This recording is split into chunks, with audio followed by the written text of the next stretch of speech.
Good afternoon. This is Angela Connell. Thank you very much for attending today, and thank you very much for all of those who have rescheduled for today's webinar. I decided to move the webinar because due to, it's just time slots and everything, trying to get everything in on our way back. I've actually just come back from a retreat over the weekend in Byron Bay. And I drove back yesterday, which was 11 now, 10 hours I was on the road for. So was one of the reasons why we decided to move the webinar to today. So you'll see I've just put a live, poll up on when would you believe would be the best time for you to attend a live webinar. And the reason why I've put this poll up is to determine whether leaving it on Monday at 3 p.m. would be suitable for you, because we need to book in for the rest of the year now. Or would you prefer, as a majority, that we keep it, move it to another day? At the moment, it looks like Monday 3 p.m. is winning.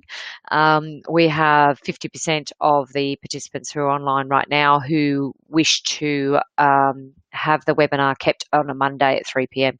So I just thought I'd do a check-in with you just to make sure that this is still a suitable time for you. I know the way that we've done it is we've set it on a set day so that we know it's on that day every day of the month. So on the first Monday of each month is going to be the webinar, and it looks like it's getting an overwhelming response that we keep it on the Monday at 3 p.m. So it looks like we'll be doing that.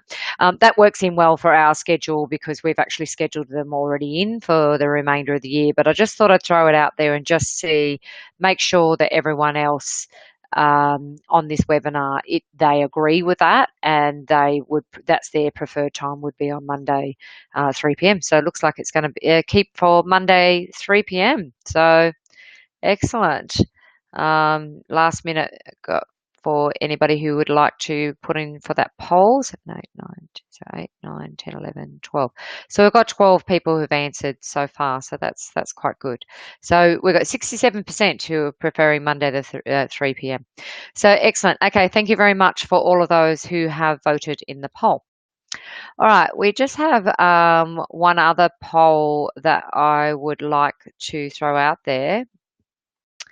As you may know, we've been doing a review of our membership, and I'd just like to get some feedback from you about what you think, just a quick survey on what you think, how you're going with your Vivacity membership.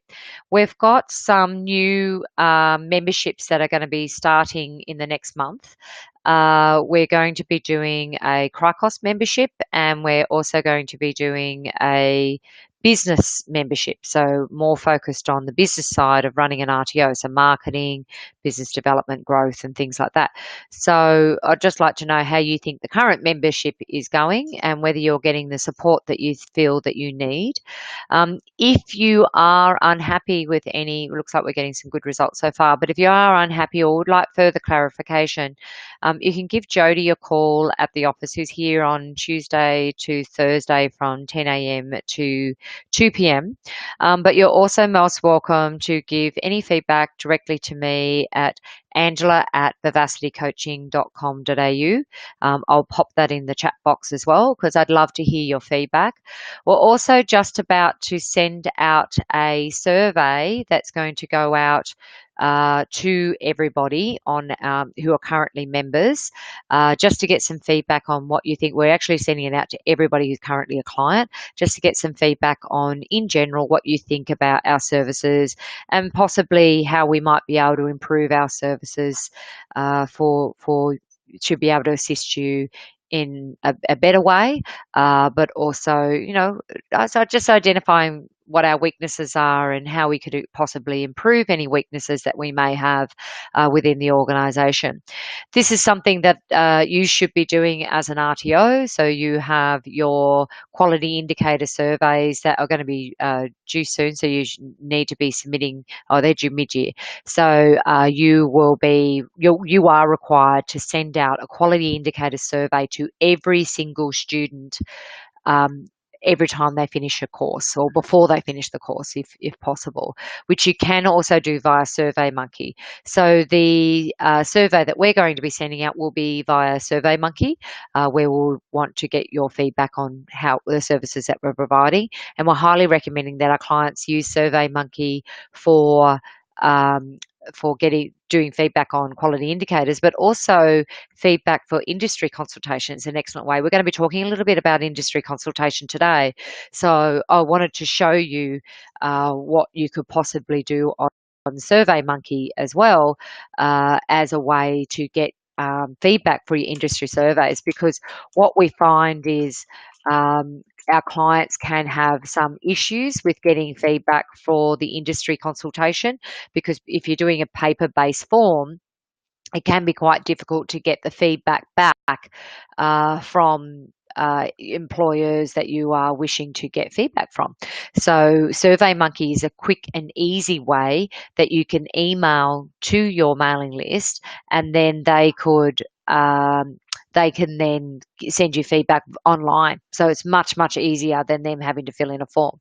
The other way is to do over the phone. So I will be discussing that further when we go through um, that during the webinar today. So today's webinar is on, I'll finish that poll. So we've got 56% are saying excellent and 44% or 50% are saying, okay, we're just jumping. So 50-50, good, I get the help I need.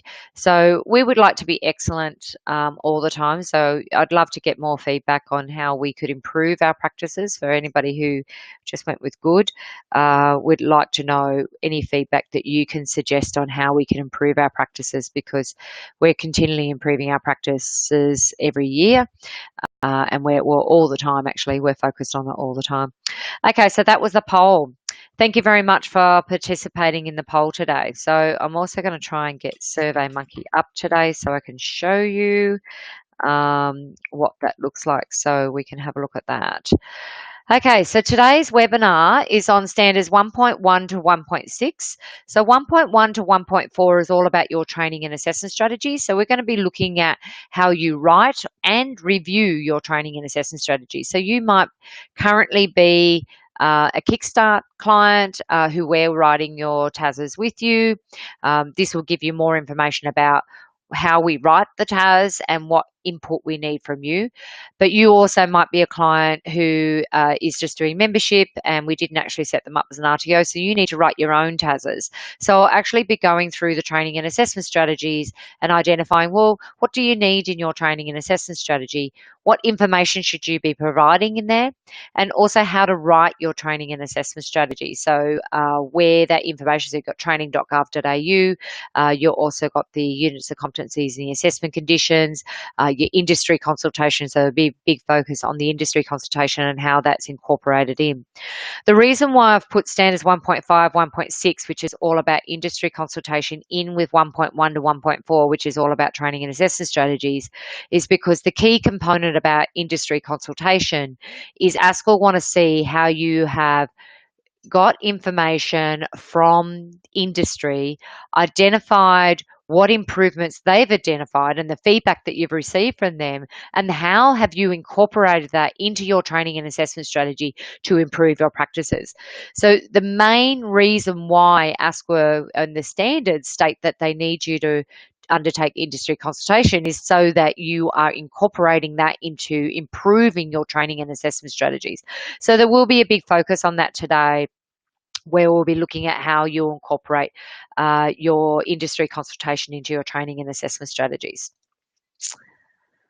Okay. By the way, Happy New Year as well. I forgot to say that. Happy New Year to everybody.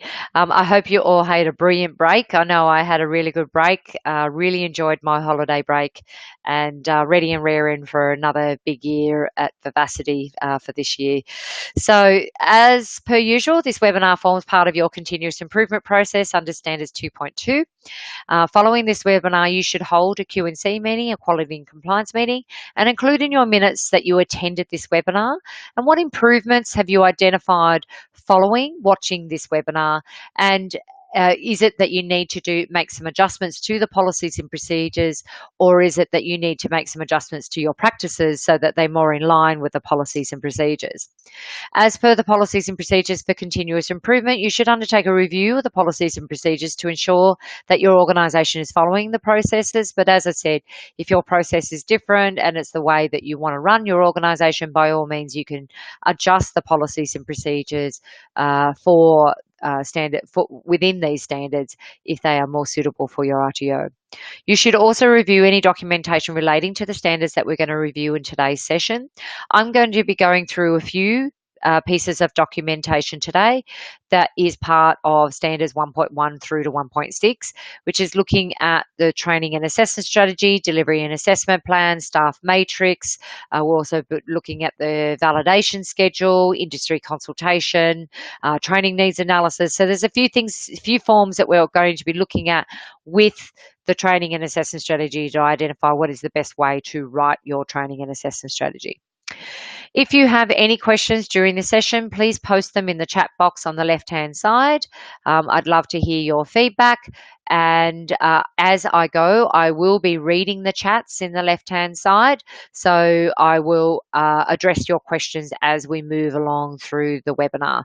So by all means, if you have any questions, please add them to the chat box on the left-hand side. Okay. All right. So next slide.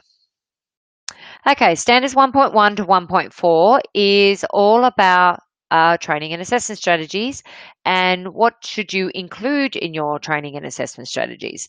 So within the standards, they have strict requirements on what should be included in your training and assessment strategies, and they're all outlined in standards 1.1 to 1.4. They're also in 1.5 and 1.6, and we will touch on a couple of other standards that are required to be in your TAS as well. Your strategy is the key document required at audit, as it explains to your auditor how you plan to deliver and assess your training.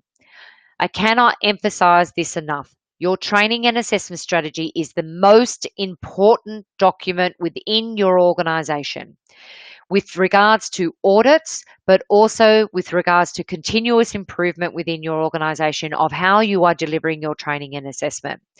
Also, the training and assessment strategy should be updated on a regular basis. It shouldn't be left to, oh my God, we've got an audit, quickly, let's run around like a chook with our head chopped off and go and fix our training and assessment strategies. It should be an annual thing that you should be doing, is updating your training and assessment strategy. Now, the reason why we have TASs in January as part of your continuous improvement cycle is because you tend to have a bit more time in January because you're still doing some promotion for your courses coming up for the year. So you should have enough time to be able to review your training and assessment strategies. So following this webinar, I would like you to go through your training and assessment strategies and do a review and actually read it and identify, are we doing this? What's in the training and assessment strategy? Is it relevant to what we're currently doing? Not what we did when we originally wrote it.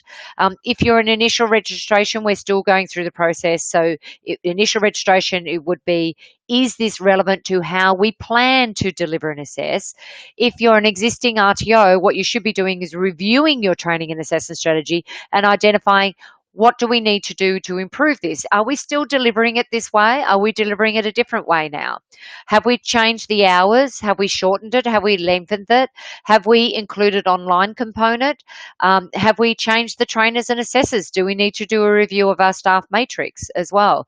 So there's lots of things that you need to consider, and we'll be going through all that documentation today, and you should be updating as part of your continuous improvement process for ensuring that your training and assessment strategies are up to date. In the standards, that actually states that your training and assessment strategy should be current. So at least once a year, you should be reviewing your training and assessment strategy. It shouldn't be left to next time you have an audit. It should be an ongoing, living, breathing document that you're updating on a regular basis. Whenever you decide to make a major change to the way that you are delivering your training and assessment strategy should be updated. Even minor changes should be entered into the training and assessment strategy on how you are changing the way you are delivering your training and assessment.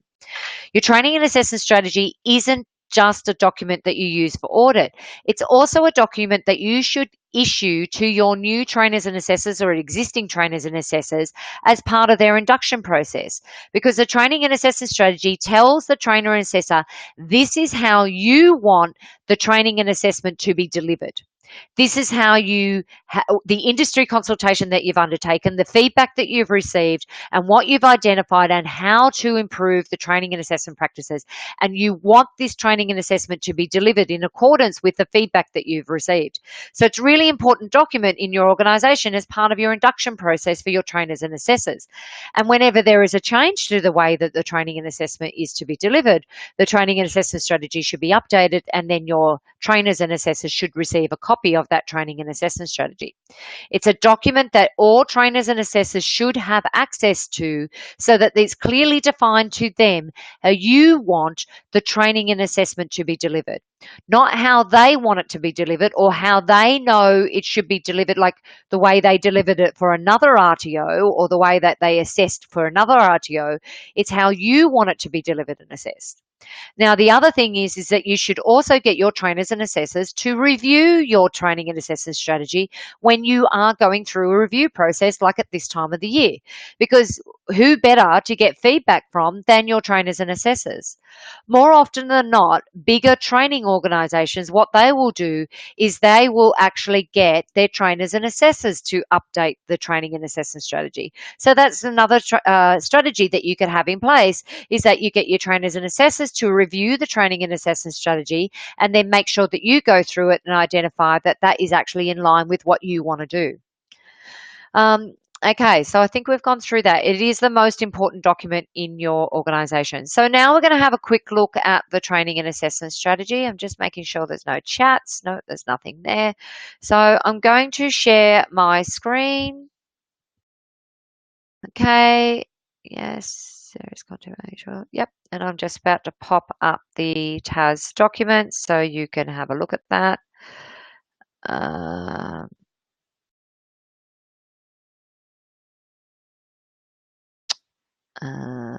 Should be boom, boom. No, it's not opening weird. Okay. Oh, yeah, so that's it there. Okay. So this is the training and assessment strategy document that we use. So the training and assessment strategy template that we use for writing training and assessment strategies. Now, I think, is Nancy? No, new TAS template. Yep, I've got the new TAS template up. Thanks, Nancy. I've got the new one up. So I've got the TAS Qual Code SEP 17. So that's the latest one that's just come out. Is that the latest one that you're using, Nancy? You can let me know. I should be able to see your messages come up. Yes, yes, good. Okay, excellent. Okay, so this is the latest template. I've just realized that Unicorn doesn't have this template uploaded, so I will be uploading that today.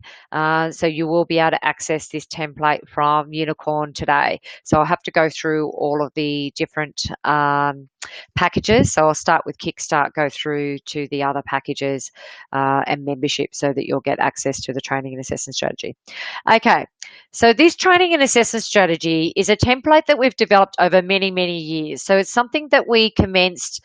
I commenced this document when I started running my own RTO back in 2005. So it's been through many metamorphosis. It's many, many changes. So we've reviewed the standards and we've written it in line with the standards. So this TAS has actually been written in line with the standards. So it's really important that you follow this template. And if you are doing membership, it's really important that you actually implement this into your organization. So if you currently have training and assessment strategies or delivery and assessment plans or delivery and assessment strategies or whatever your strategy is at the moment, you should be populating it into this template. And the reason why you should move it into this template is because this one has been written to these standards. So they are compliant with the current standards, RTO standards 2015. They're also compliant with the CRICOS requirements. So they have information in there that's relevant to CRICOS and National Code. So if you, I'm just going to close down my Outlook because I've got emails coming through. Okay, so if you are using an old template, you should be updating it. So this includes clients of ours who have their old TAS template. Like it may be that we wrote your TAS over a year ago or 2 years ago or 3 years ago. So a year or more ago. So this template only came out in September. You should be updating it to the new template. And that's what you should be doing at this time of the year. It's a great way to review your TASs is by updating it into the new template. So I highly recommend that you have a look at this new template, and we're going to be reviewing it intense today. So I'll be giving you heaps of training on how to update your new TAS. Okay, so you'll see on the right-hand side here, we have some notes, and these are my notes. So you'll see everything in yellow. When we write the TAS for our clients, everything in yellow is completed by our client liaison officer. Now, this information in the yellow is we get that from training.gov.au. So if you are rewriting your TAS, you're doing membership, we're not writing your TASs because membership doesn't include us writing your TASs, you should go onto training.gov.au and get all the relevant information that goes into these yellow sessions from training.gov.au. Everything in green is things that need to be contextualized for your RTO. So I'll see if we can see a green bit. I haven't got any greens. Oh, there's some green. So this is something. So for example, in this section here, you need to identify, are these your client needs? Are they relevant to you or not? So you may need to delete some. So that's what the green section is. So it's for you to complete that and review that. All the pink sections should be completed. So also this is sections that you should update yourself if you're writing the TAS yourself. If we are writing your TAS as part of your Kickstart package or your Reboot package, all the pink sections will be answered in our TAS questionnaire, which I will be showing you today. So I've actually got the TAS questionnaire here today. So this TAS questionnaire is a document that we use that makes it a bit easier for you to complete. So you can use this if you want to as well, if you're doing membership, because it makes it a bit easier to complete instead of having to look into the TAS template. So it's just a quick and easy way to answer questions on what should be in your training and assessment strategy. So this TAS questionnaire is part of the development of writing your training and assessment strategy. So you can put all sorts of information in here that's relevant to the writing of your training assessment strategy. So the first bit is qualification background, provide a purpose, outline a purpose of the training and assessment services you wish to offer for this qualification. So it's basically, what's your background as an RTO? Who are your target audience? Who are you trying to target? How have you met an industry need or a community need in writing this training and assessment strategy? More often than not, this might be the one that you answer last. It's one that we answer last when we're writing your training and assessment strategy. And then that section there relates to the goal of a TAS. So this bit here. So we just want to get some information from you in the TAS questionnaire of what is the goal of your TAS.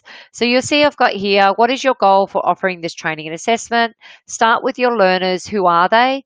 What do they need? What are their wants and needs? And how are you going to meet their needs? Consider your local needs. What does your local community need? And what do organisations in your area need?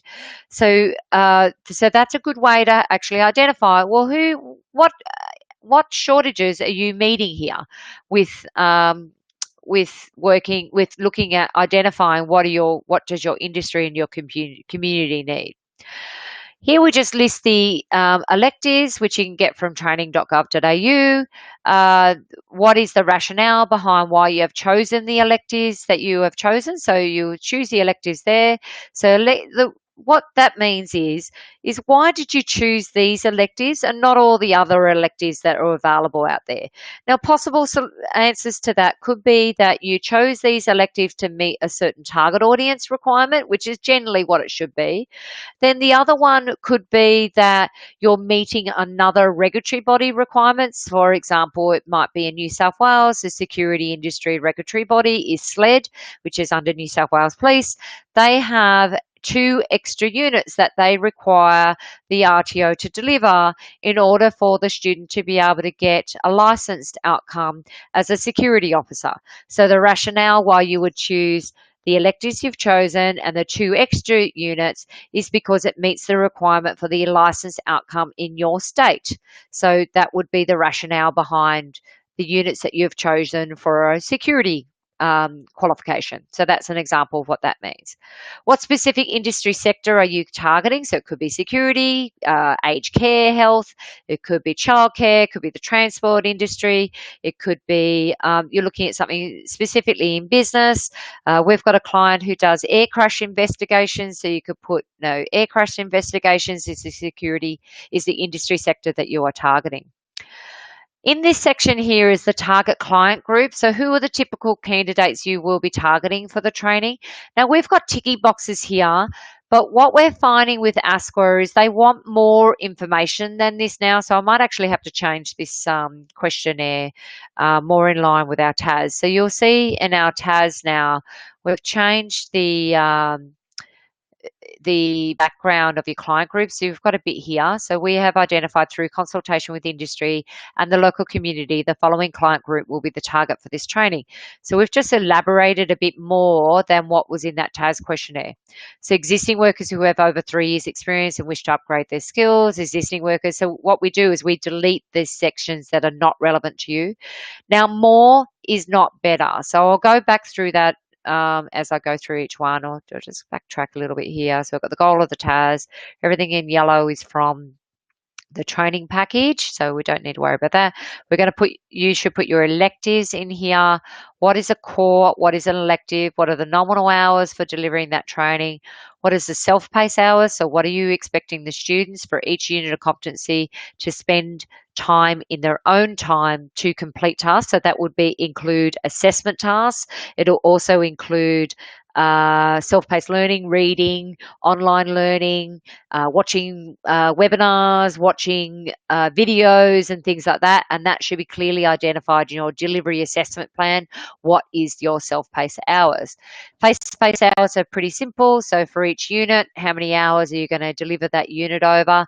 And if required, you might have a work placement requirement. If you don't have a work placement requirement, then you just delete that column. But if there is a work placement requirement, then you put the hours required for there. Another strategy that we do here is sometimes you don't have to actually put hours against a unit, is you could just put total hours for the work placement at the bottom. You don't actually have to do them individually by unit. So it's up to you. When the CLOs for kickstarts and reboots, when the CLOs are working with you, they'll help you define whether you need to do work placement hours and self-paced hours and that sort of stuff. The VOL at the end is total volume of learning. So we need to identify what is the total volume of learning on how you're going to deliver that. We were talking about rationale before. So in the TAS questionnaire, we had that rationale. That's actually going to go into this section for rationale of why you chose those units above.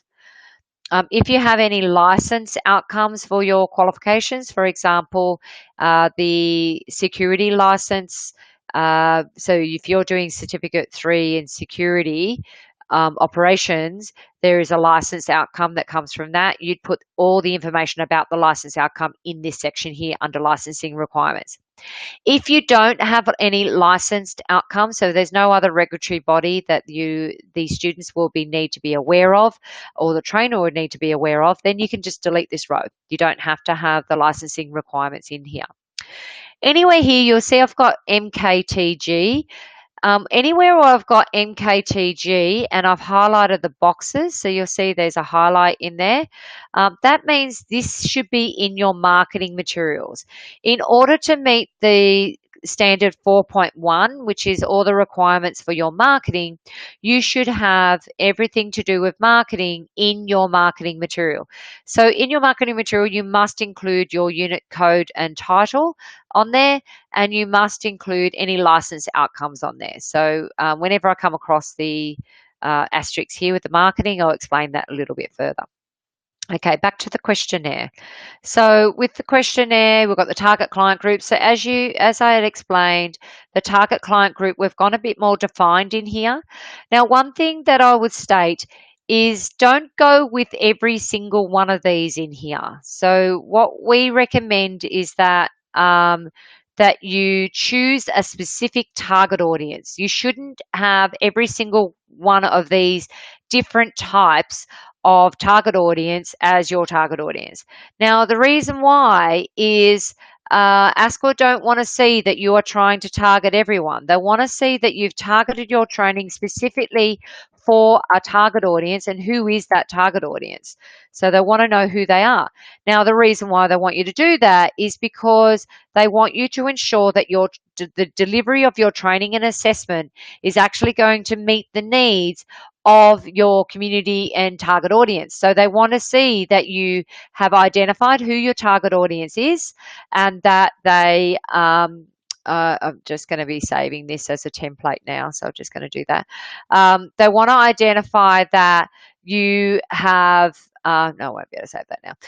Anyway, so they want to identify that you know who your target audience is and that you've written your training and assessment strategy in line with what are the needs of that target audience that you've identified. So here we've got existing workers who wish to move into a leadership and management role within their industry. Now, that would typically be students who would currently have a minimum of 3 years industry experience in their current role.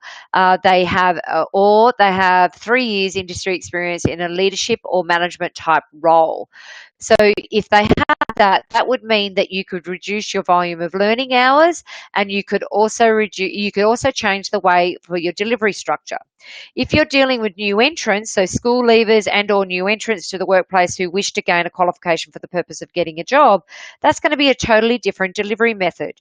You'll have to bring your delivery of your training to the top of the volume of learning requirements and actually meet the hours requirements for the volume of learning up to the top hours range, because they're new entrants and school leavers. They're going to need a lot more attention and a lot more assistance with the delivery of the training so that they are ready for the assessment side of the training.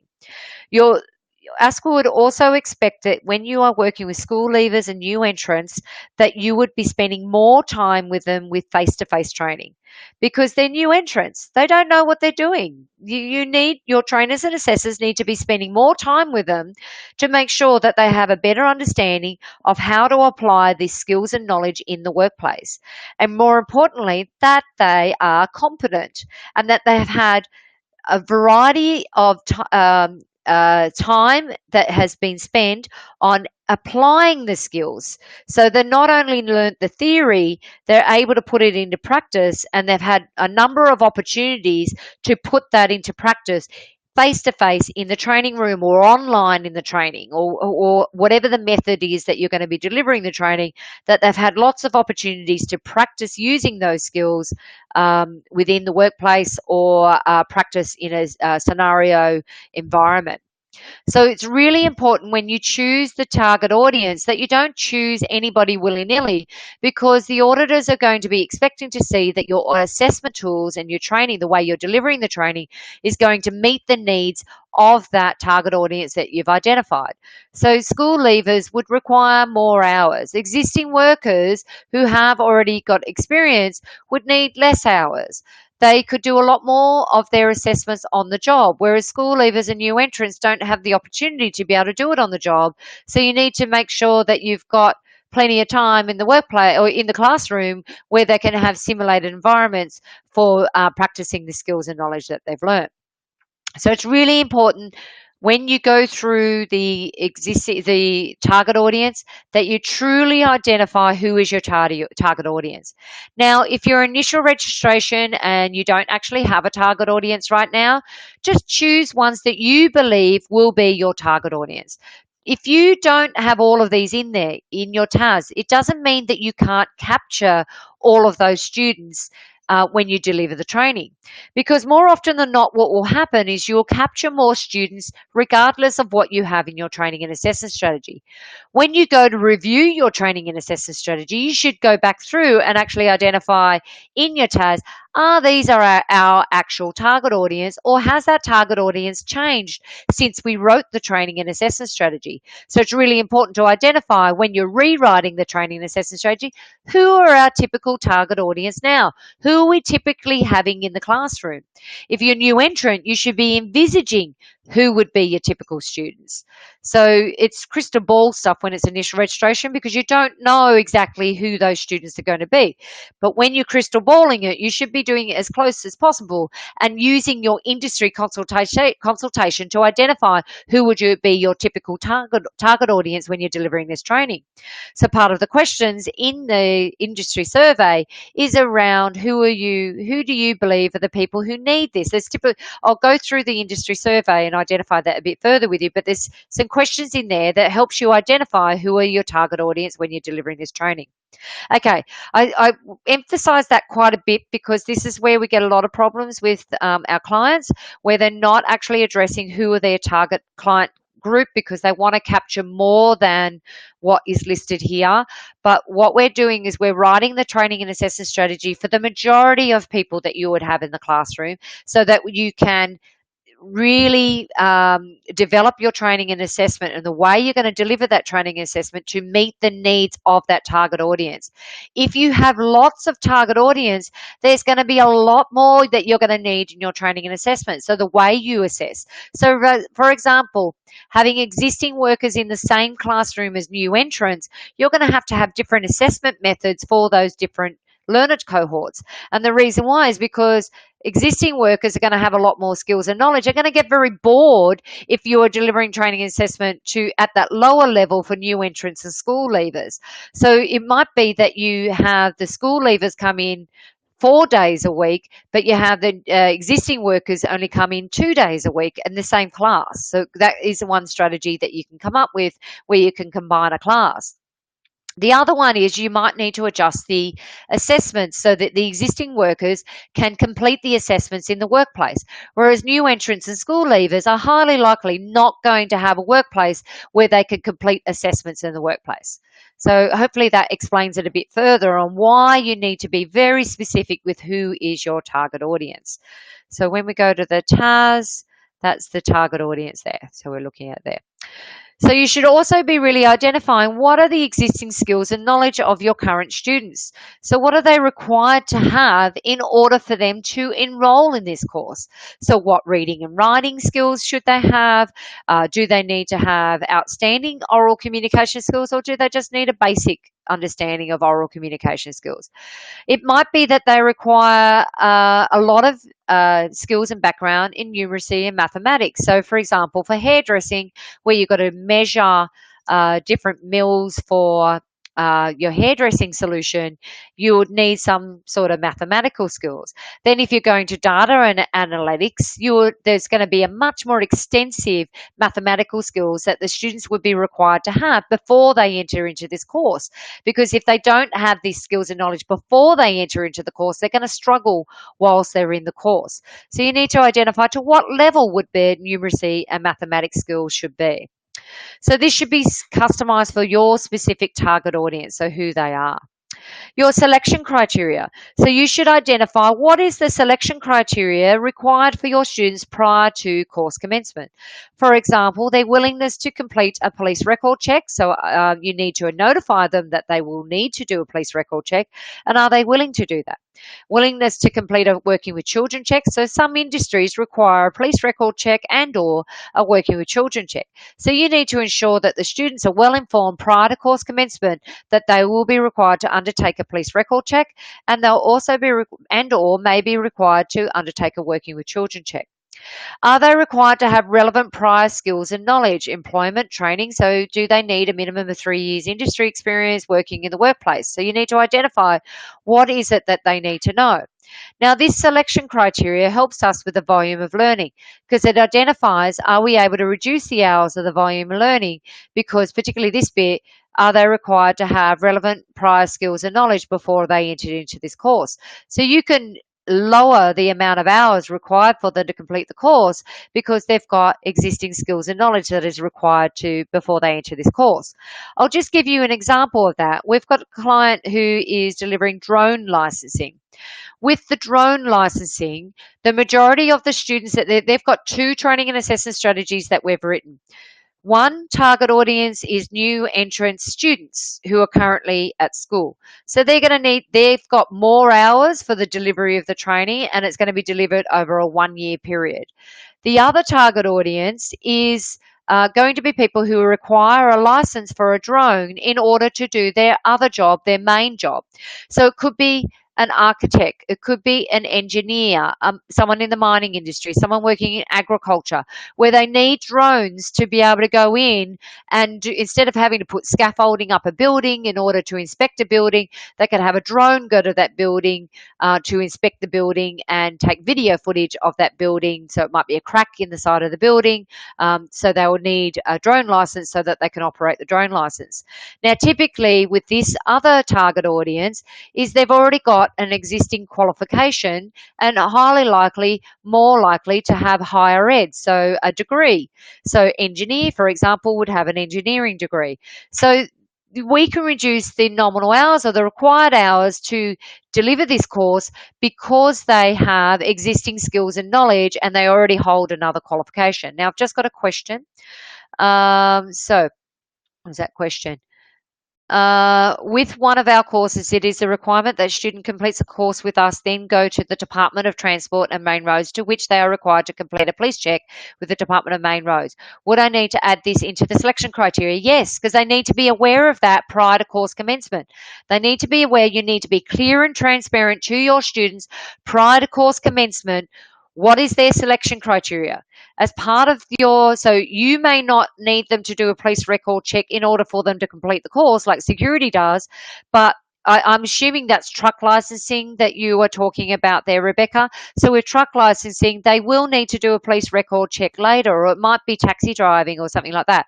So you need to make it aware, because it's no good for them to go through, do this course, finish the qualification, and then they're told that they're going to have to do a police record check, and they may not be suitable. And so you need to determine what their suitability is prior to course commencement. And the problem is then they can come back to you and say, well, you didn't tell me I needed to do a police record check. So that's part of your butt covering to make sure that you're covering a butt and that students are well informed. Standard 5.1 and 5.2 is all about that students are making an informed decision prior to course commencement based on the information that you're providing them prior to course commencement. So if a student is required to do a police record check in order for them to get a license outcome, or if they have to get a license outcome in order to get a job in the industry, you need to inform them of that in your marketing material, so prior to course commencement. It can be on a marketing flyer, it can be on your website, it could be an informational flyer that you send them as part of your enrollment pack. So there's different ways that you can inform them, but as long as they're informed prior to course commencement.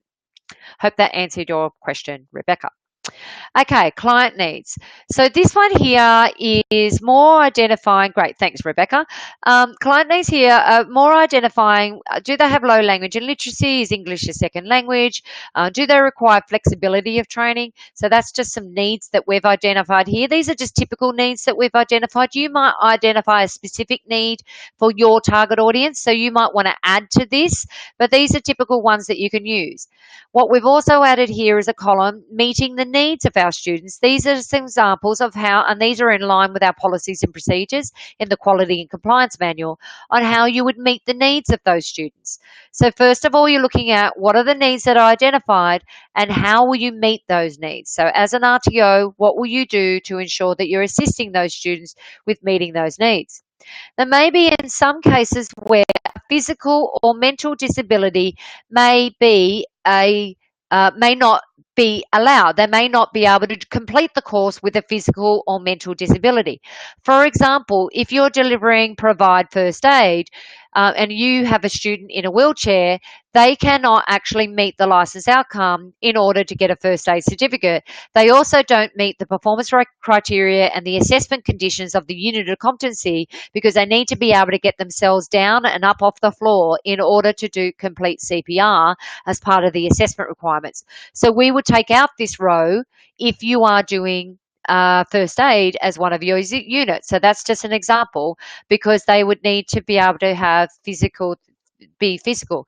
You may be able to take out physical and leave mental. And it might be that you have minor mental disabilities, like it could be, so first aid, you could have someone who has Asperger's, for example, because that's not going to affect them to be able to apply first aid. Or it might be that they have ADT, so attention deficit disorder.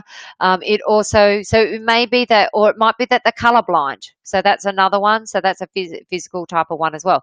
So you really need to identify in your typical target audience what are the physical and mental disabilities that they may have. If you're a current RTO, you should look at previous students that you have that have come through your RTO. If you're initial registration, you should identify, okay, within the performance criteria and the assessment conditions for the units of competencies you're delivering, can you really enroll students who have a physical or mental disability? Would they be able to complete the units? So you shouldn't be enrolling students who don't have the prior skills and knowledge in order, and the physical and mental requirements in order to complete that unit of competency or the group of unit of competencies within the qualification. So you need to be clear on that. The other ones are quite basic, so you should add or remove. So if you've got any additional ones, you should add some there and remove any that are not relevant. So we have that in the task questionnaire as well. So what is the selection criteria? And then we're getting into resources. Okay. So if physical disabilities is not something that a student that is enrolled in your course can have in order for them to enroll in the course, you may need to delete this row, which is modification of educational premises. So if it is a requirement that your students must be physically fit, you can't make a modification to the educational premises. So that's the only one that would change there. Everything else here under reasonable adjustment aligns with our policies and procedures within the Q&C manual. Now, here we go into industry consultation. So industry consultation is a big area where you will be required to undertake industry consultation to identify the needs. So you'll see here, demonstrate how each strategy has been developed through effective consultation with industry. ASQA auditors come down on this very, very hard. I've been asked recently by some clients, can they complete the industry consultation survey form? You can complete if you ring the client and you speak to them on the phone and you get their feedback over the phone, and then you complete the survey form and state on the form that it was completed over the phone. However, you should not make up any industry consultation. You should not make up random people that's you completing the industry consultation form. Highly likely, ASQA will ring the people who completed the industry consultation form, so whatever names are on there, and identify and ask them, did you actually complete an industry consultation form for this company? We've seen this happen on a number of occasions. This has happened at audit, where an auditor turned up at audit and said, we rang your who you consulted for your industry consultation, and we've found out that they actually don't know anything about you or who you are. They will check this sort of stuff. It's fraudulent. You should not be completing the industry consultation forms yourself. That is committing fraud. So I'm just letting you know that. That's just upfront. We don't work with unethical operators. That is part of our values within our organisation, and I'm here to teach you Do not complete the industry consultation form yourself unless you've done it over the phone. You could give it to your trainers and assessors if they're working in a workplace somewhere offsite, not as part of your organisation. They're working for another organisation, and they can complete it as an employee of that organisation. You should actually be going out to industry, employers, HR officers, supervisors, people who would be possible people, management staff who would recruit your students possibly in the future.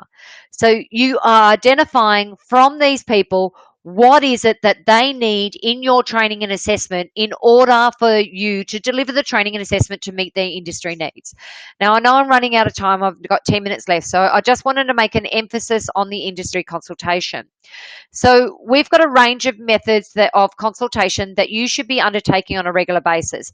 Now, I do have another webinar where I focus on this a lot more intense. So we actually talk about industry consultation quite a bit. Yeah, I've already talked about SurveyMonkey, Nancy, but I will make another note about that. You can also use SurveyMonkey for your industry consultation form. Okay, so I'm just going to bring out your industry survey form. This is the template that you can use for industry survey. This is the one that we use, and it's part of the policies and procedures within our organisation on how to complete your industry surveys.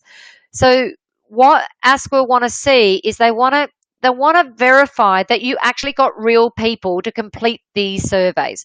So they want you to have their full name, their job title, the name of the company that they came from, get them to sign it. If they can't sign it, you can put on here that you completed via phone. So you can write on here via phone, but if they complete it in person, you get them to sign it. With SurveyMonkey, it actually leaves, you'll need to get in your SurveyMonkey their name and details on there. So it must be a requirement. It can't be anonymous when you're doing industry surveys. It must be you get their full name, title, and company name. They've got to put the date in there and what is their contact number. You'll need to know their contact number as well, because the reason why is because you may need to contact them because some of the feedback that you've received is not in line with what you thought how the course should be delivered, and you might want to get further feedback from them on how to improve your training and assessment. So it's a really good idea for your own practice to get their contact number so that you can ring them and get further feedback on how to improve your training and assessment practices. Now, the target course here should be the qualifications on which you are doing the industry survey. So, for example, if you're doing the diploma of business, you would have the code and title for the diploma of business in here. It might be that you're doing a few business qualifications, so you could put 3 in there if they're relevant to the same target audience of who you are doing the surveys with. In the survey, they have the opportunity to complete different questions. So there's different things around what is their background, what do they believe is a shortage in the industry. I'm not going to go into this in detail because this is covered in another webinar about industry consultation. Now, you'll note in this survey that there are only 9 questions. SurveyMonkey, you can use SurveyMonkey for free for up to 10 questions. So there's a reason why we've kept it within 9 questions so that you can use SurveyMonkey for free. Now, I'm just going to show you what SurveyMonkey looks like. This is a SurveyMonkey account, so you can log into the account. I don't have my SurveyMonkey login details at the moment, but you can log in to SurveyMonkey. I recommend that you check out this website. You can do up to 10 surveys 10 questions in a survey for free. It's limited with how many surveys you can send out a month. It's not very much. I think it was, I got a premium package for the SurveyMonkey. It was $347 for the year, and it allowed me to have a second user, so you can have other people using it as well. You'll get a much better response with your industry surveys through using SurveyMonkey, and it's much easier for you to get it out. And if you use SurveyMonkey as our client when we're doing Kickstart and Reboot, you can actually send us a report of what you got back from SurveyMonkey, which will help us with writing your training and assessment strategy. So I highly recommend that you use it. We have got it particularly for initial registrations. You can get it for that free, so you can sign up and get it for free. I think it's got that plans and pricing there. You can sign up for free and get 9 questions, so 10 questions per survey. So that's there. You've got unlimited amount of surveys that you can send out, but number of responses is limited to 100, so which is going to be fine for your industry consultation survey. So it's a great way to practice with it as well for your initial registrations for kickstarts. But if you are already an RTO, I highly recommend that you at least get the standard. I've got the advantage one, but you at least get the standard. I get the advantage, and the reason why is they have better reporting services in there, so I can get more information out of the reports in there. So I highly recommend that you get SurveyMonkey. Check it out. Okay. All right, back to so that's industry survey. So if you have any questions about the industry survey, please do not hesitate to get in contact with your client liaison officer or Jody, who is in charge of membership, and she can give you further information about that. I also highly recommend that you review the webinar that we did last year on industry consultation, which is standard 1.5 to 1.6. So I highly recommend that you have a look at that. Okay, I'm going to go back to the training. So that's TAS questionnaire. We'll go back to the training and assessment strategy. So that's industry consultation. Really, really important that you do as many as possible. We say a minimum of 5, but the more you can do, the better. 10, 20, 30. We had a client who did over 100, and we had excellent feedback in the writing of their training and assessment strategy because they had so much feedback. And that's only going to improve your training and assessment practices. The more feedback you get, the better it's going to be on how you deliver your training and assessment. So get as many as possible. We have a minimum of 5 that we do, but more the better. 10 to 20 would be ideal. I would highly recommend. You're going to get a lot more feedback that will be qualitative, that you'll be able to use, that will improve your practices than you would with 5. You're going to get a lot more feedback that will be relevant to what you're doing. So in here, you just put who completed the industry survey. So it's pretty straightforward. If you're doing an initial registration or an addition to scope, we put letters of support. So it might be that you have specific industries that would like to support your application to add a qualification on your scope or support your application to become an RTO. If you're an existing RTO and you're not doing addition to scope, you can just take that letters of support out.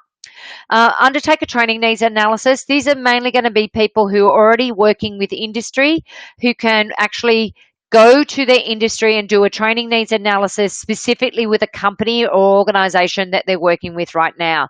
So it's where you go deep into one company and identify what are their training needs within their organization. So it's just a survey that you can get them to complete, or you work.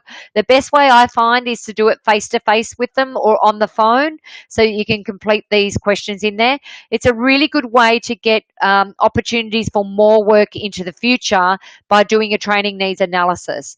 I have a client in the past who he used to do a 360 review of their clients, and it was like he called it an audit, but it was a 360 review where he'd interview managers and staff and actually identify what are their needs within the organization and how can they do their job better, and what are the training needs that they need in order for them to do their job better.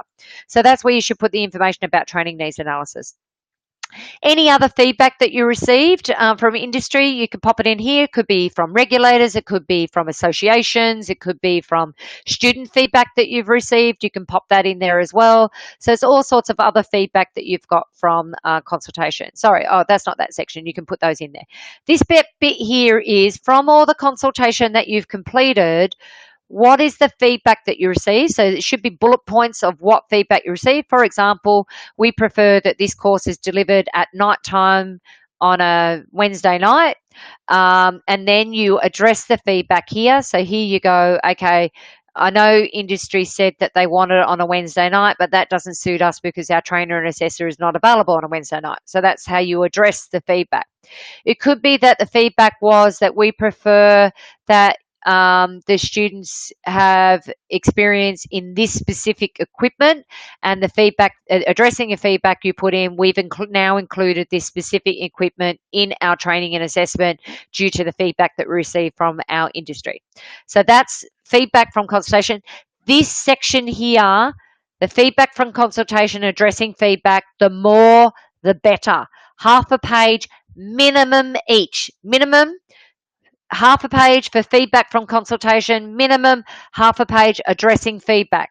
The more the better. If you can do a whole page, excellent. You should do that. Sometimes you may not need that because it's pretty straightforward and it's like you've got to meet a regulatory requirement anyway, but you should be addressing that feedback. So what feedback did you receive on how you can improve your practices and how have you addressed that feedback? And it's really important. This is what ASQA will focus on, is how did you address that feedback? Did you identify what was it that they want you to improve and how are you going to meet that need for industry? So it's really important that this bit here is more important. It's the most important part of this industry consultation. You've got to collect all that industry consultation, because what happened in the past is people were collecting the industry consultation, but they weren't actually putting any feedback or identifying what are the improvements that they're going to make to their training and assessment in accordance with that feedback that they received. So that's really, really, really important how you're doing that. Okay, staff matrix. So staff matrix should be completed by each of your trainers and assessors. I'm not going to go into this into detail because this is covered under standard 1.13, which is all about trainers and assessors. So I'll just do a quick review because I know it's 4 o'clock, but I will be going over time. This webinar has been recorded, so if you need to leave, by all means leave, and you will have access to the recording. It should be there in your inbox by tomorrow. So if you need to leave, I won't be heartbroken if you do leave. Okay, so this here is your staff matrix. So staff matrix should be completed by all trainers and assessors. It should be part of your induction process that they should complete one of these. For initial registration, it should be prior to us going to audit. For re-registration, it should be going prior to audit, but it should be something that you review on an annual basis, like January when it's a bit slower. All of your trainers and assessors should be reviewing their staff matrix on an annual basis, like now.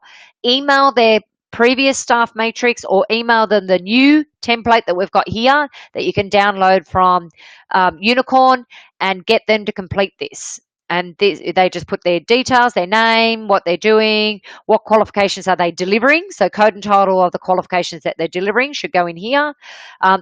You must get your trainer assessor to sign this staff matrix, because they make a declaration that they agree that they haven't used any fraudulent activity. This is to cover your own butt more so than anything else, because there has been a lot of fraudulent activity out there, particularly with trainers and assessors, where they've fraudulently made their own certificates. So this here covers your butt just in case that comes back to you, and it will cover you under your professional indemnity insurance that they signed this document to state that they do have these qualifications and that everything in this document is true and correct. So this is more to cover your butt. This section here is their TAE, so their Cert 4 in Training and Assessment.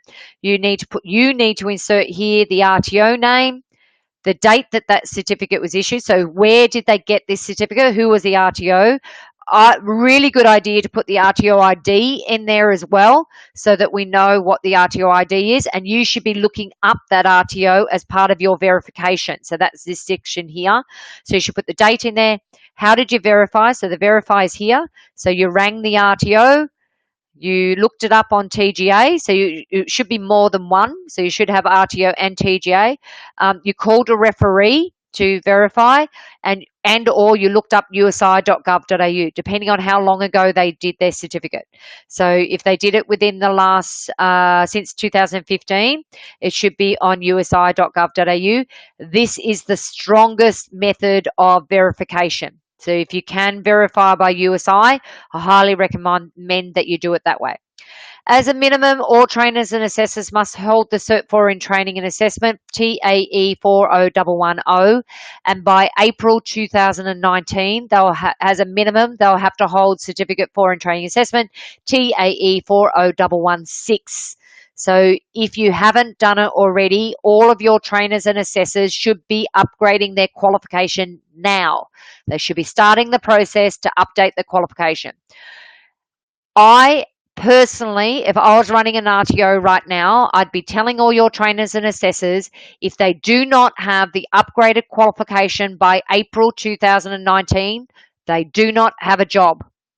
They need to have the new TAE 40116 by April 2019. Otherwise, they don't have a job. Seriously, if they hold the old one, it's only 2 units that they've got to do. So they only got to upgrade 2 units. So it's not that hard for them to do that, and it's part of their professional development. So if they haven't done it yet, you should be right now getting onto all your trainers and assessors and making sure that they're upgrading to the new TAE 40116. They can also hold the diploma related to adult education, so it could be the diploma of TAE. They may have a higher ed qualification, so it might be a Bachelor of Education that they may have as well. You need to verify that qualification. If they're just doing a trainer assessor skill set, so they're an enterprise trainer, they may just hold these enterprise trainer units, or if they're an assessor only, they only need to hold this assessor unit. So they only need to hold that one. All qualifications must be verified. Trainers only need to do 2 additional units. Yes, I know that. I said that, Nancy. Nancy's just prompted me. I said there are only 2 extra units. That's it. 2 extra units to get the 40116. You must verify these qualifications. Time and time again, I have gone into RTOs and I've audited them, and they've had trainers and assessors who have fraudulently got their certificates from somewhere else, or they made their own certificate and the RTO didn't verify those certificates. It happens. It's out there in the industry. Verify your certificates. Make sure you're doing it. Okay, this is the same for the vocational qualification. So what qualifications? So I've got an example here. So if they were delivering certificate 3 in childcare, they should hold a minimum of the certificate 3 in early childhood education and care. Where did they get the qualification? Should not just be the RTO, it should be the RTO ID in here as well. You should pop that in there. When was the certificate issued? Method of verification. So once again, same as above. How did you verify that qualification? Whoever is signing off on this form, not the trainer assessor, it should be someone authorized from the RTO, should be signing this staff matrix to say that they verified that they have verified this certificate. So whoever verified the certificate and the date that happened, and that a certified copy by a JP or certified as true and correct copy should be kept on the file. So anybody within the RTO can certify a copy of the certificate. You don't have to be a JP in order to certify. That's once you become an RTO. If you're initial registration, you need to get a JP to certify it. But once you're an RTO, you can certify your own certificates. The trainer assessor can't, of course, but as an RTO, I recommend you get a stamp that says, I certify that this is a true and correct copy of the original. You stamp it on there and you have the date and you have someone from the RTO sign it. You don't have to have a JP to do that. Just need someone in the RTO. But remember, whoever signs that document is responsible for that document being cited in the first place. So you don't want to be signing documents willy-nilly. You actually want to be citing them and verifying them because you've cited them. And it should just be that you've cited the certificate. It should be that you've also cited photo ID as well. So a driver's license, passport, or something like that. Their relevant industry skills, knowledge, and experience. So that should be down to the unit level that they're delivering, so not the full qual. If they hold the full qual with the exact same units of competencies, then you could do it at the qualification level. So you could do the full qual. That's if they've got the exact same units that they will be training and assessing. If they don't have the exact same units, you could do the full qual for the units that they do have, and then break down the individual units that they don't have. So we need to get what is their relevant skills and knowledge and experience against that unit of competency that they're delivering training and assessment in. This isn't the current one. I'll have to find the current one because the current one actually has a PD, professional development section in there as well. So I'll make sure that the current one is uploaded to if you can make a note of that, Nancy, if you can hear me. Staff matrix needs PD. I've got that. Okay, just taking a note of that. Okay, so that's staff matrix. Here, this is pretty simple, pretty basic. What are the physical resources? What's the name and title of the assessment tools if you purchase them? If you made them in-house, then you just put that it was developed in-house in here. This here, you just list what are the facilities that you have at your location of where you're delivering the training. If you move from site to site, you should put in here what needs to be available at each site where you're delivering the training and assessment, and what are the resources required. So the facilities and resources that will need to be available or accessed, including industry placement requirements. So what resources will be required when they go to work placement, if required. So you should break that down in here. Any external resources, so it might be that you don't have all of the resources, you might hire them from somewhere else. That's where you pop that in here, the resources that you get from another location. So for example, it might be that you do forklift driving, but you hire the forklift as required. Or it might be that you use the forklift on site at your client's premises. So you need to specify here what that equipment must be. So what year is, how old can that equipment be? Does it have to be certified? Does it have to be roadworthy? Does it have to have specific things on equipment on the equipment that you're using? So I'm just trying to think. I don't know a lot about forklift driving, so I can't really say, but it might be specific things that it can do on that forklift that is current with the training package requirements. So for example, reversing beeper, so it beeps when it reverse. I know that's a safety thing that should be on there. So you need to be specific on there on what those resources should include. Infrastructure is pretty basic. You don't need to change that. You as an RTO should have this in place. If you don't, you may need to make some adjustments to that, but in general, as an RTO, you should have that infrastructure in place. This delivery methodology is how you plan to deliver. What is the mode of delivery? Classroom, online, correspondence, self-paced, on-the-job, work-based, work placement, or a combination of the above. It might be that you need to break this down a bit further. It might be that you need to adjust this to how you are actually delivering your training and assessment.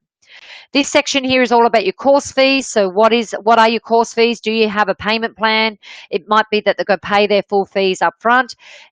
If you are delivering training, and all course fees cannot be more than $1,500 prior to course commencement, or $1,500 in progress payments, unless you have tuition assurance scheme, or that's covered under standard 7.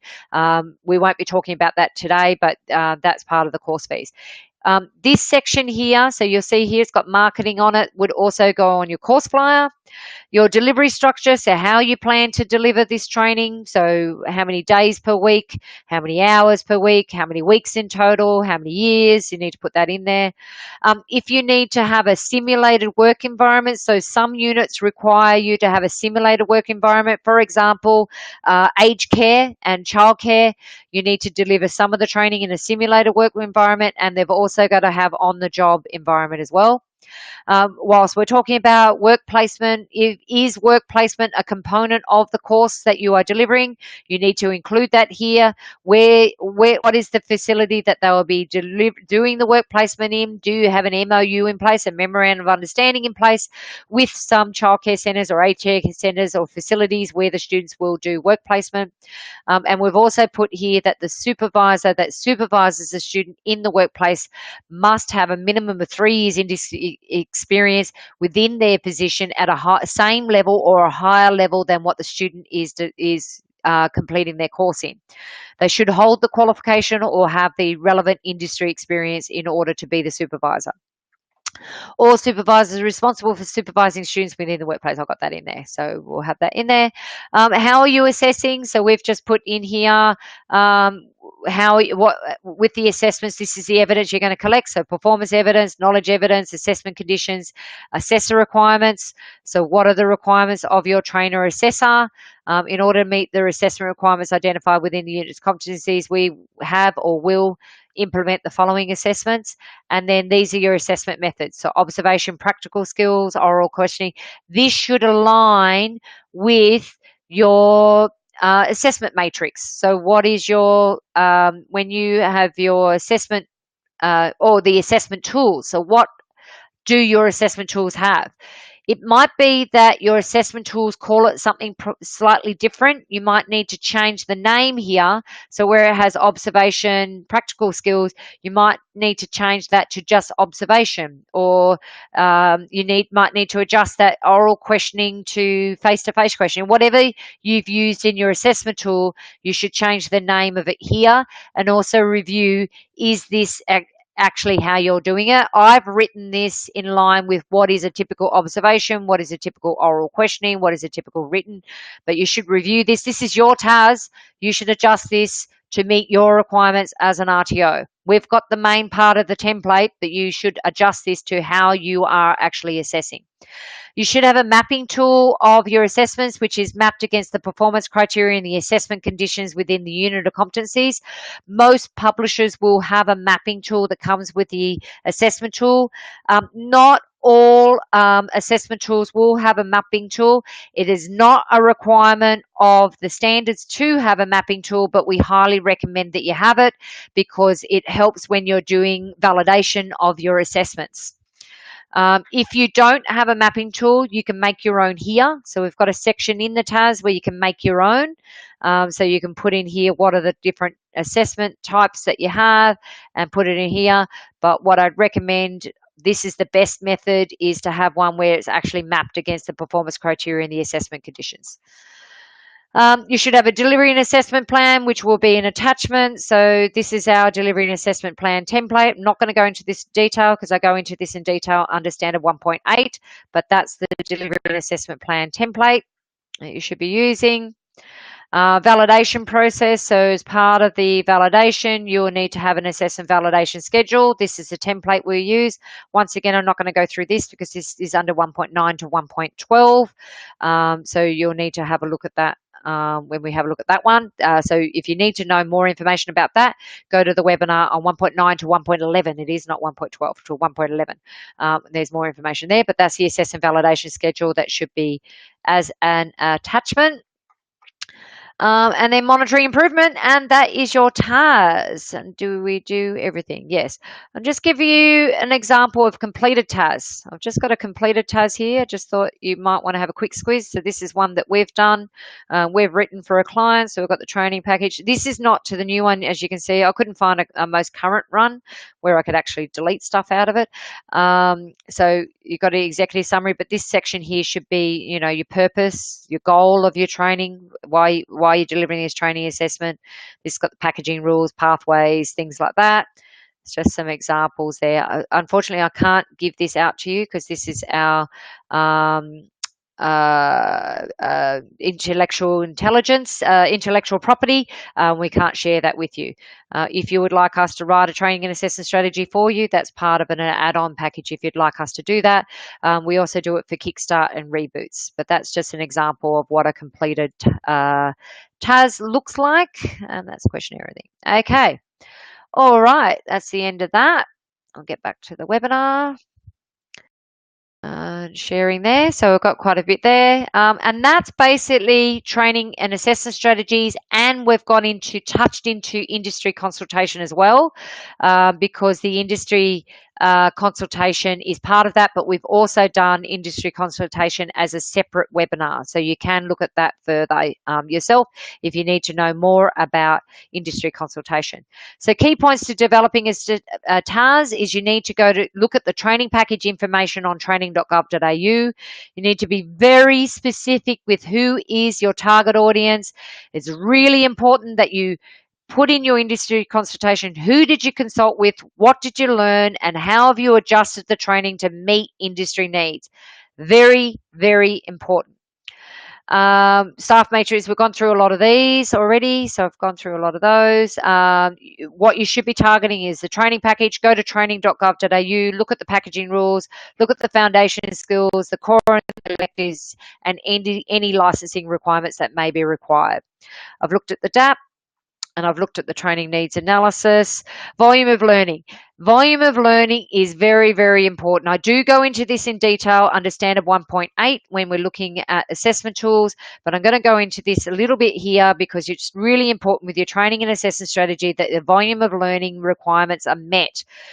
Currently, the standard state for typically we're working with Cert 3, 4, and diploma. So Cert 3 is 1 to 2 years, minimum 1,200 hours to 2,400 hours. For a Cert 3, if you have a new entrants should be doing up to 2,400 hours. You shouldn't be any less really than 2,400 hours. That's what the ASQA auditors are looking for. If they're existing workers, you can bring those hours down, and it should be about 1,200 hours. Now, the 1,200 hours is total volume of learning. Well, these 1,200 to 2,400 hours is total volume of learning. So that includes face-to-face, online, self-paced, on the job. So it could be work placement as well. It could be things that they need to do outside of the classroom, anything they need to do outside of the classroom. So that's how you make up your total volume of learning. You must comply with this. I don't agree with it personally. I think Cert 3 is apples and oranges between the qualifications. There are some Cert 3s that you could deliver seriously in 10 weeks, 12 weeks. There are other Cert 3s that should be delivered over 12 months. But unfortunately, this is the volume of learning and this is the requirements that we've got to meet. Until they change the legislation, this is what you've got to do. So you've got to meet this volume of learning requirement. The only way around that volume of learning is that you've got backup from the industry. We've got a case at the moment that we're working with a client where SLED, Security Industry Regulatory Body, says that for their Cert 3 in security, or I think it's Cert 3, or it might be Cert 2, they only require 135 hours. That's the regulatory requirement that they only require that. We're having an argument with an auditor because the auditor is saying, yes, it is a Cert 2, because I remember it was a minimum of 600 hours. The auditor is saying, no, it must be a minimum of 600 hours. I've actually met with SLED, and SLED have actually said, well, that's ridiculous. If ASQA made all of the RTOs do this, there's 24 other RTOs in New South Wales that are delivering 135 hours. You cannot deliver this Cert 2 in 600 to 1,200 hours. So we're actually going to tribunal with this client because we've got the regulatory body from SLED stating that 135 hours is sufficient, and ASQA are saying, no, you must have a minimum of 600 hours. So I'll give you an update on how we're going with that. It's a very interesting case that I'm working on at the moment with this client. But at the moment, this is ASQA's standing point, volume of learning. They're the regulator. They've got to regulate the standards, and this is in the standards. So that's their standpoint. So, yeah, I'll keep you posted with how we go with that. That's how you must work. So I did go a bit into industry consultation and the importance of incorporating industry consultation as part of your training and assessment strategy. I also stated that industry consultation is also a separate a separate webinar that has been recorded. Check out our other webinars. If you haven't yet, you can get in contact with Jody. She can give you a link. It's a spreadsheet that includes every webinar in the last 12 months, so you can have access to all previous webinars and check them out. And we do have one on industry consultation on there if you need more information about industry consultation. And these are the engagement strategies. I did have a look at that, and we did have a look at the industry survey form. There's some more industry engagement. I looked at that. So we're pretty much finished all of that. If you have any questions, please post those questions now, and I can answer any of those questions that you may have. In particular, it might be anything around writing your training and assessment strategy. In the meantime, our next webinar is on the 5th of February, 2018. I'm just going to quickly go back to the first slide because I just want to see when we do the webinar. So, I don't know whether it's on here. So the webinar for industry consultation, I think we actually review it again next month. I haven't changed this timetable, this continuous improvement form here yet, but we actually do it next month. So I'll keep you posted. So it'll be next month where we'll be going through industry consultation further. I know it's in a separate webinar and I did do it last month. Okay, that's it for today. Thank you very much for attending.